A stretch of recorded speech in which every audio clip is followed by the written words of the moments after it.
Hi, thank you so much for joining me today. I'm Gary Zacharias, and you're listening to the Apologist Bookshelf. I really do appreciate you being part of this. And remember, you can email me, contact me with any questions or concerns that you have. I want to look at a new book, at least new for me. I think it's been out 4 or 5 years, by Brant Pitre, I believe is the way he pronounces his name. It's called The Case for Jesus, subtitled The Biblical and Historical Evidence for Christ. And just to give you an idea of what people have been saying, Craig Keener, I find him to be a really exceptional apologist and theologian. He said, Brant in this book, quote, explains here in remarkably easy to understand ways why we can trust the Gospels. Behind his effective communication, however, is wide-ranging research and careful rethinking. In fact, this book has given me a number of important new matters to consider myself. So this book is looking at all sorts of things to do with Jesus, especially some of the criticisms that have been going on for a long time. So it covers good questions like, were the Gospels anonymous? That's a charge. What about the titles? Where'd those come from for the Gospels? What did the early church fathers say about the Gospels? Then you got the lost Gospels. What about them? Are the Gospels biographies? In other words, is it folklore or is it legit? How about the dating of the Gospels? How old are they? How close are they to the time of Jesus? And then Jesus as Messiah. Does he really fulfill some of the messianic prophecies? Did Jesus think he was God? Boy, is that crucial, huh? And the crucifixion and the resurrection, and the last part is called at Caesarea Philippi, which is really good. So let's do this. I'm going to come back to this way more than one podcast. This is such a good book. Let's go to the early chapter here. Were the Gospels anonymous? And so he said, we're in an interesting situation here. How do we know what we know about Jesus? You know, what kind of certainty can we have about what he did and what he said? So he said, well, a lot of people say just open up the Gospels, right? You look at Matthew, Mark, Luke, John, they tell us what Jesus did and said. And he said, yeah, for about 19 centuries, most Christians believe the Gospels of Matthew and John were written by eyewitnesses. Then you have Gospel of Mark and Luke were written by companions of the apostles Peter and Paul. But he said there's been a new theory that's come onto the scene. And according to this theory, those ideas, those traditional ideas about who wrote the Gospels are really not true. Instead, what do we get? The idea that the 4 Gospels were originally anonymous. And form critics came up with that idea in the early 20th century. So, of course, the favorite person to go to today to find out what are the critics saying is Bart Ehrman. Ehrman's got an interesting history. You might want to take a look at that. He says he started out as a pretty traditional evangelical Christian, and then he lost his faith, especially due to things like evil and suffering and things like that. But anyway, you can take a look. Anyway, he is so popular these days. His books sell well, and he is a textual critic. He looks at the ancient manuscript evidence. And what's interesting about Ehrman is that he will say things that do have an element of truth. He's a good scholar, so he'll say things that are true, but he leaves out a lot of information that actually undermines what he has to say. Okay, well, with that as a background, that's Bart Ehrman, E-H-R-M-A-N. You'll see his name a lot of different places. YouTube, take a look. He does a lot of debates with people like Dan Wallace, and you'd probably find that really interesting. Anyway, so recently Ehrman put out a book, How Jesus Became God. Did you hear that title? How Jesus Became God. In other words, he wasn't God, and that over the centuries, the church turned him into God. Okay, so that's his idea. And he says, this is Ehrman now, all 4 Gospels were put out without any titles. No headings. You couldn't tell who the authors were. There was no Gospel according to Matthew or Gospel according to Mark. None. They were just blanks. And said the original Gospel authors were deliberately keeping their identities hidden. And then, all right, next step. All 4 Gospels circulated for about a century without any titles before anybody started putting Matthew, Mark, Luke, or John on them. So Third, right, here's the next step. It was only a long time after the disciples of Jesus were dead and buried that titles got added. And why? Because it gave those Gospels authority. So it was a deliberate attempt, actually, to deceive people, because they'd see a title, the Gospel according to Matthew. They go, oh, Matthew hung out with Jesus. Gosh, this is true. This is legit. I'll trust this. But he said, no, he said it was a deliberate attempt to deceive readers, to think that the Gospels were written by apostles and their disciples. And then, according to that theory, Ehrman also says, because the Gospels are anonymous, none of them, right, none of those four was actually written by an eyewitness. Now, that's the crucial part, isn't it? So it doesn't really matter what name is on it, but if you can say, well, but they weren't written until long after eyewitnesses were dead, then how do we know what they said was true about Jesus? So there's the theory. That's what's out there, the theory of the anonymous Gospels. He said it's widespread, scholars and non-scholars alike. Of course, he says it's emphasized by people who want to cast doubts on the historical reliability that we get about Jesus in the four Gospels. So the author, so we're coming back to Brandt here. Brandt says, the only problem with the theory, it's just got one problem. It's almost completely baseless. It has no foundation in the earliest manuscripts. It's, in fact, it says, he says it fails to take seriously how ancient books were copied and circulated. He says it suffers from what he calls historical plausibility, a lack of it. So he says, let's look at these three problems. So, number one, what's the biggest problem for this theory?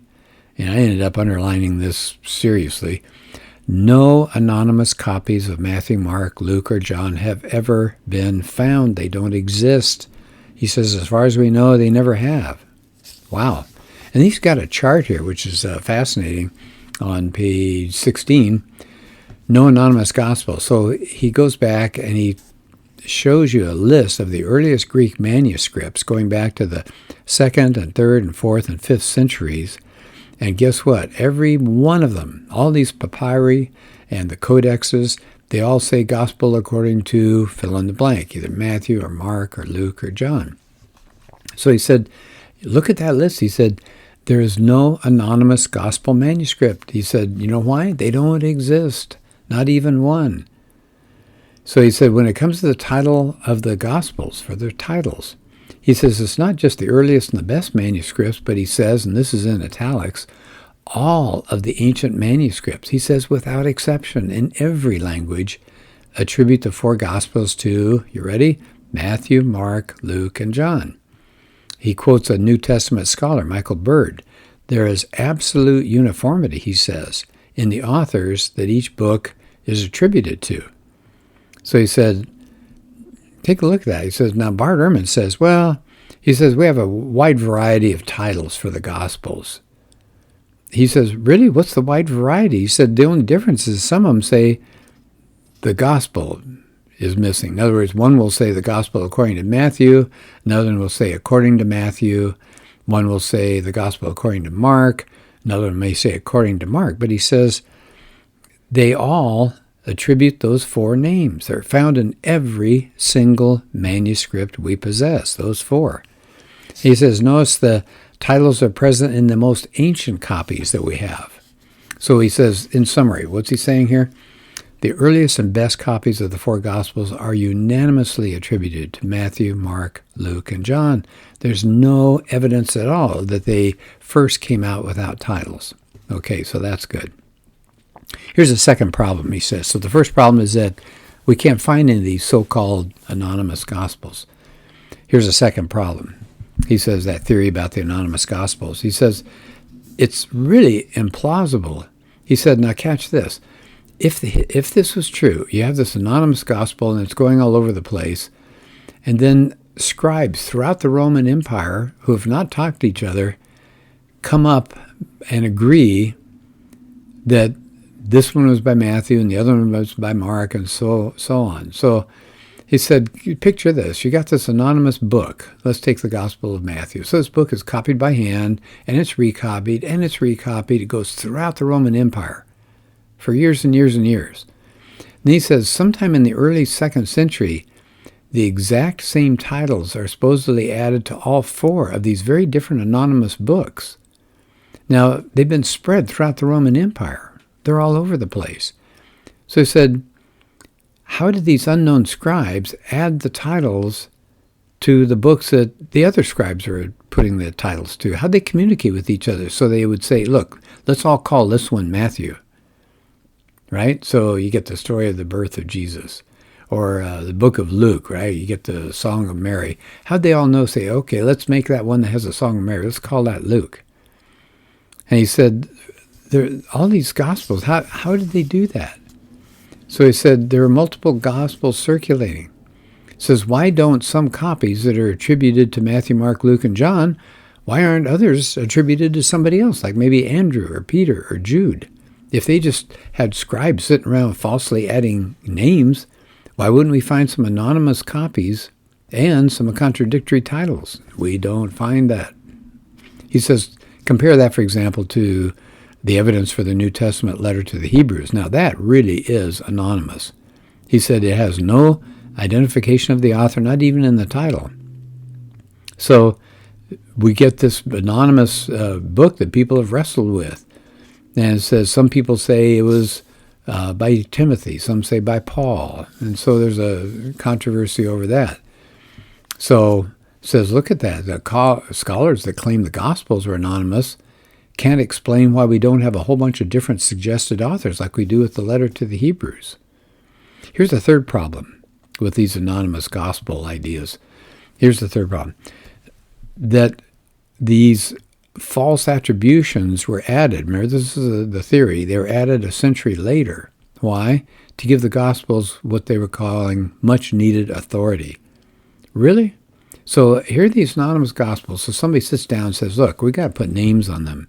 And let's put names on them that'll give the church great credibility, right? It'll give it a real high standing, these Gospels.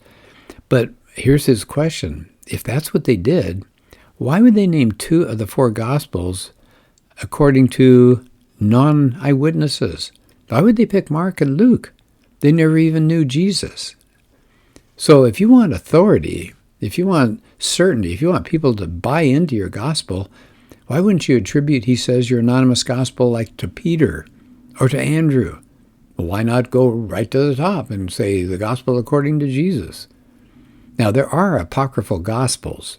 Right? There are some who have given the name of Peter and Thomas and Judas, but they're forgeries. They were falsely attributed to the disciples long after the disciples were dead. None of the later apocryphal Gospels are attributed to non-eyewitnesses like Mark and Luke. It says the authors of the apocryphal Gospels wanted to give authority to their writings, so they definitely came up with something there to make them look better.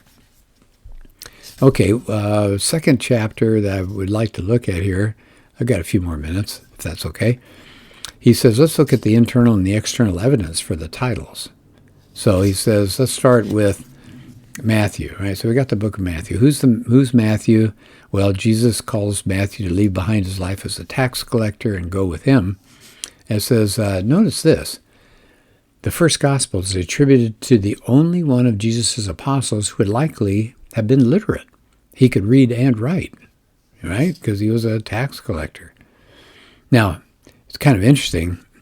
It says it's true that other disciples were fishermen, and they were not from the elite classes of Jewish society. And in fact, in Acts, Peter and John are described as uneducated. Okay, we'll come back to that later, but notice at least one of Jesus' disciples was literate. It had to be Matthew. Okay, so it says there is a problem that people will try to point out, some objection to Matthew having written the gospel. Why? Because a lot of people think the Gospel of Matthew used Mark as his source. But he said there's good reasons to conclude the Gospel of Mark is based on the testimony of the Apostle Peter, so we can catch that another time. Then you've got Mark, right? He was, in the letters of Paul, he was a man of the circumcision, meaning he was Jewish. He was a cousin of Barnabas, and he stayed with Paul and traveled with him, so we know quite a bit about him. It says the main point is that John Mark was a well-known and well-connected man in the early church. Okay, move along. Third one, Luke. Okay, we find out in Philemon and Colossians and others, he was called in Colossians, for example, Luke, the beloved physician. And it says it has an interesting prologue in it. It says why he was doing that writing. And by the way, take a look at that prologue. That'd be Luke 1 through 4. His gospel is not the first one to be written. What does he say? He says many others had composed narratives. And he's admitting he was not an eyewitness, but he emphasizes that his account was based on people who were eyewitnesses. And then he dedicates the book to Theophilus, right? And it's written by the same person who authored the Acts of the Apostles. Okay, so there are good reasons to identify this as Luke being the author of Acts and a traveling companion of Paul. So let's, how about John? Okay, the one who lay his head on the chest of Jesus at the Last Supper, and he was seated closer to Jesus at the Last Supper. He's the son of Zebedee, one of the 12 disciples. He was part of an innermost circle around Jesus. But people say, well, it's kind of odd. If John is the son of Zebedee, why does he refer to himself in kind of an anonymous way? Right? So he's his third person. But it said he'll say the disciple whom Jesus loved instead of saying me.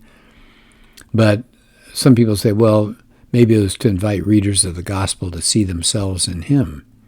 Then people say, well, wait a minute, though. If he's a fisherman, how could he write the Gospels? He'd be illiterate. But it said, wait a minute, nobody's actually claiming that a fisherman wrote the Gospel. It was written by an ex-fisherman who'd become a student of arguably the most influential Jewish rabbi in history. And he may have spoken and written and done things for a long, long time, preaching and teaching, before even putting down a single word. Plus, notice his father. It says his father in Mark 1, it says they left their father in the boat with a hired servant. So he possibly was educated. So back one more time about that illiterate part, right? That's in Acts 4. Peter and John are called uneducated, right? Perceived that they are uneducated common men. So some people say, oh, so these guys don't know anything. But he said, wait a minute. It's in a broader sense. It just indicates they lacked a formal education. So he references a Greek writer, Epictetus, speaking about a man writing in an illiterate way. So the description of Peter and John may just say they lacked formal scribal literacy of the kind possessed by those leaders. And then finally, even if John really didn't read or write, he still could have authored that gospel. Why? Because there was a really common first century custom. You dictated to a secretary. I mean, even Paul did that. He was literate. He dictated his letter to the Romans to a scribe Tertius. You can see that in Romans 16. And we see in different places the use of secretaries in 1 Corinthians 16 and Galatians 6, and sometimes co-authors, 1 Corinthians 1, 2 Corinthians 1, Philippians 1, 1 Thessalonians 1, Philemon 1. So Richard Bachman, who's done a lot of study on the Gospels, he says the description of the beloved disciple as having written the Gospel could refer to the dictation of a text to a scribe. And so that may be the case as well. Okay, well, I'll stop there. But, boy, this is a wonderful book. I've ended up just saying to my wife about every 10 minutes, hey, listen to this. Hey, listen to this. Some good things in here, and I want to get back to them. Plenty of interesting insights into the Gospels. Well, thanks again for being part of this. I hope you check this book out. It's very easy to read, and a lot of challenging ideas in here. Excellent writer. Well, thanks for being part of this podcast. Hope you're having a good day.